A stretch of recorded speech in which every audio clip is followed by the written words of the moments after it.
வணக்கம், நான் உங்கள் chef Deena. Welcome back to chef Deena's Kitchen. இனி நம்ம கிச்சனில் பார்க்க போது கீ ரைஸ் இப்படி பண்ணுறது பார்க்க போகிறோம்.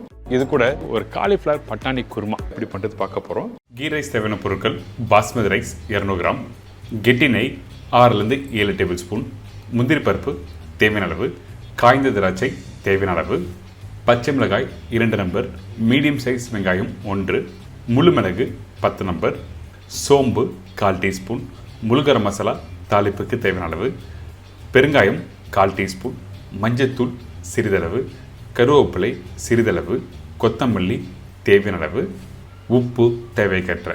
இதாங்க இந்த ப்ரிப்பரேஷன் தேவையான பொருட்கள். இந்த கீ ரைஸ் பண்ணும்போது நம்ம வீட்டில் யாராவது கெஸ்ட் வந்தாங்கன்னா நான் சொன்ன மாதிரி 2 நிமிஷத்தில் டாஸ் பண்ண சொன்னோம் பார்த்தீங்களா, அது இந்த மெத்தடில் பண்ணிங்கன்னா ரொம்ப நல்லாயிருக்கும். அதுக்கு அகலமான ஒரு பேன் எடுத்துக்கோங்க. அந்த பேனில் நெய், நல்ல ஒரு கெட்டியான நெய் 3 டேபிள் ஸ்பூன் ஃபஸ்ட்டு போடுங்க.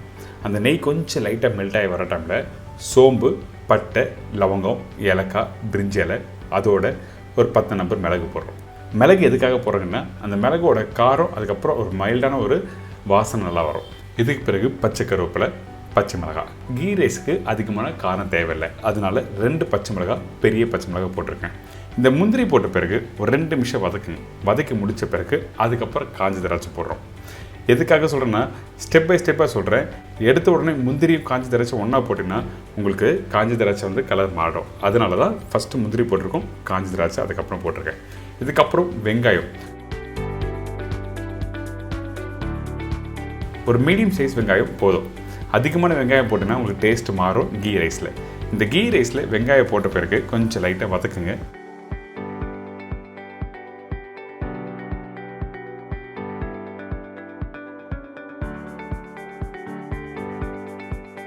ஒரு 2 நிமிஷம் வதங்கி வர டைமில் நம்ம என்ன பண்ணுறோம், பெருங்காயத்தூள் போட்டிருக்கோம், சிறிதளவு மஞ்சத்தூள் போடுறோம். இதெல்லாம் போட்ட பிறகு அப்படியே நல்லா மிக்ஸ் பண்ணுங்க.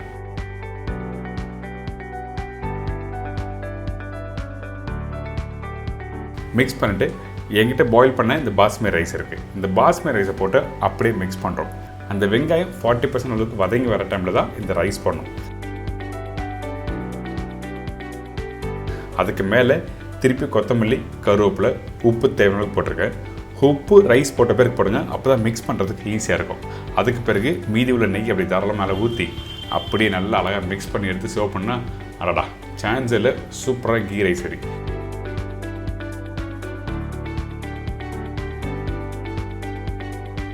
இந்த மாதிரி ப்ரிப்பரேஷன் பண்ணுறது நல்லா அகலமான ஒரு வெசல்ஸ் எடுத்துக்கோங்க, அப்போ தான் ஈஸியாக இருக்கும் கிண்டுறதுக்கு.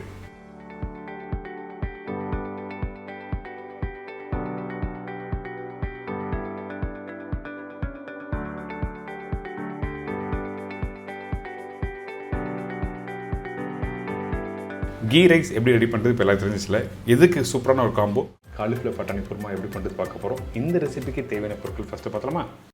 Cauliflower 1 number, dry green peas 50 gram, தேங்காய் 5 பத்தை, முந்திரி பருப்பு 15 நம்பர், சோம்பு 1 டீஸ்பூன், பச்சை மிளகாய் 5லேருந்து 6 நம்பர், இஞ்சி பூண்டு பேஸ்ட் 1 டேபிள் ஸ்பூன், பெரிய சைஸ் வெங்காயம் 2 நம்பர், மீடியம் சைஸ் தக்காளி 2 நம்பர், கருவேப்பிலை சிறிதளவு, கொத்தமல்லி தேவையான அளவு, சோம்பு பவுடர் சிறிதளவு, உப்பு தேவையான அளவு, நெல்லெண்ணெய் சமைக்கிறதுக்கு தேவையான அளவு, தேங்காய் எண்ணெய் 1 டேபிள் ஸ்பூன். இதாங்க காலிஃப்ளவர் பட்டாணி குருமாக்கு தேவையான பொருட்கள். இந்த காலிஃப்ளவர் பட்டாணி குருமா பண்ணும்போது ஃபர்ஸ்ட் நம்ம தேவையான மிசமில் ரெடி பண்ண போகிறோம். அதாவது நம்ம கிட்ட இருக்க இந்த தேங்காய், அதுக்கு பிறகு முந்திரி பருப்பு. இந்த முந்திரி பருப்பு எதுக்காக இந்த தேங்காயோட போட்டு அரைக்கிறதுன்னு கேட்டிங்கன்னா, ஒன்று ரிச்னஸ் கொடுக்கும், இன்னொன்று ஒரு ஸ்மூத்தான ஒரு பேஸ்ட் கொடுக்கும். அதனால தான் முந்திரி பருப்பு இந்த இடத்துல யூஸ் பண்ணுறோம். இதுக்கு பிறகு சோம்பு, பச்சை மிளகாய் 2 போட்டிருக்கேன். கொஞ்சமாக தண்ணி ஊற்றி நல்லா அரைச்சிருங்க. அரைக்கிற பக்குவம் என்ன கேட்டிங்கன்னா கரெக்டாக 90% அளவுக்கு அரைச்சி எடுத்துருங்க. எதுக்காக பக்குவம் கரெக்டாக சொல்கிறேன்னு கேட்டிங்கன்னா, சில பேர் தேங்காய் அரைப்பாங்க, கொஞ்சம் குறை அரைச்சிருவாங்க. அது ஒரு சில ப்ரிப்பரேஷன் நல்லாயிருக்கும். ஆனால் இந்த மாதிரி ரெசிபிக்கு கண்டிப்பாக ஒரு 90% அரைச்சாதான் உங்களுக்கு கரெக்டாக டெக்ஸ்சர் கொடுக்கும், கெட்டியாக வரும்.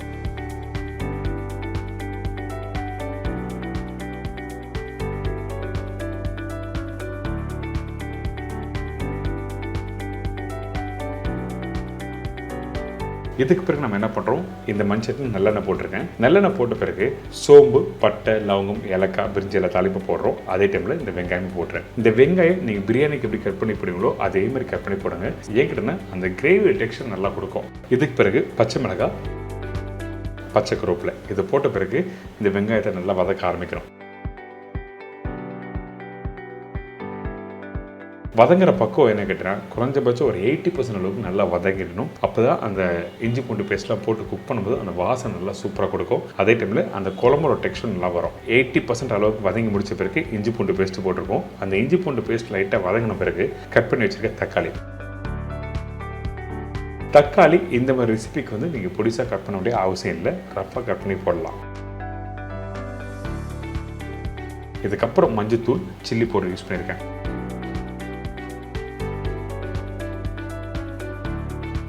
இதுக்கு பிறகு தனியா பவுடர், உப்பு இதெல்லாம் போட்ட பிறகு இந்த மசாலாவை நல்லா மிக்ஸ் பண்ணுங்க.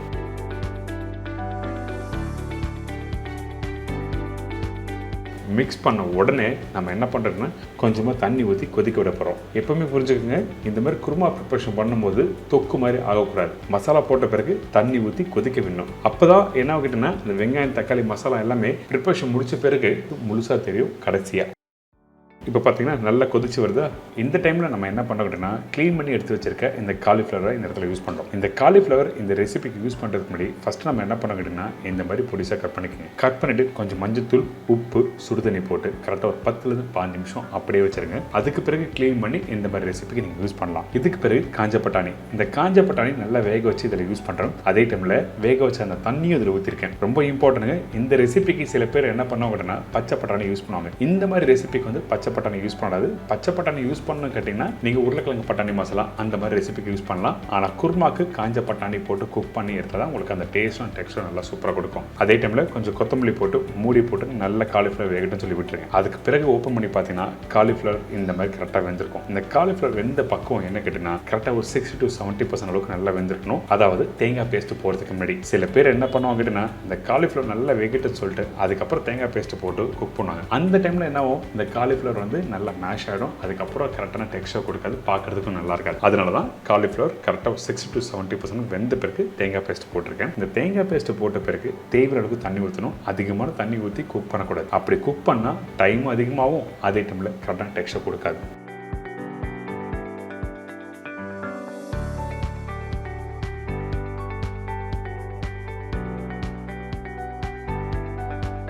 கடைசியாக கொஞ்சம் கொத்தமல்லி, கருவேப்பிலை, தேங்காய் எண்ணெய். தேங்காய் எண்ணெய் எதுக்காக கடைசியாக யூஸ் பண்ணுறோம்? ஸ்டார்டிங்லேருந்து நல்லெண்ணெய் போட்டிருக்கேன் அப்படி கேட்டிங்கன்னா தேங்காய் எண்ணெய் வந்து கடைசியாக ஜஸ்ட் ஒரு டேபிள் ஸ்பூன் போட்டு நல்லா மிக்ஸ் பண்ணி எடுத்திங்கன்னா அந்த ஃப்ளேவர் நல்லா சூப்பராக கொடுக்கும். அதுக்கு பிறகு கொஞ்சம் சோம்பு போட்டு நல்லா மிக்ஸ் பண்ணி ஒரு சூப்பரான காலிஃப்ளவர் பட்டாணி குருமா ரெடி.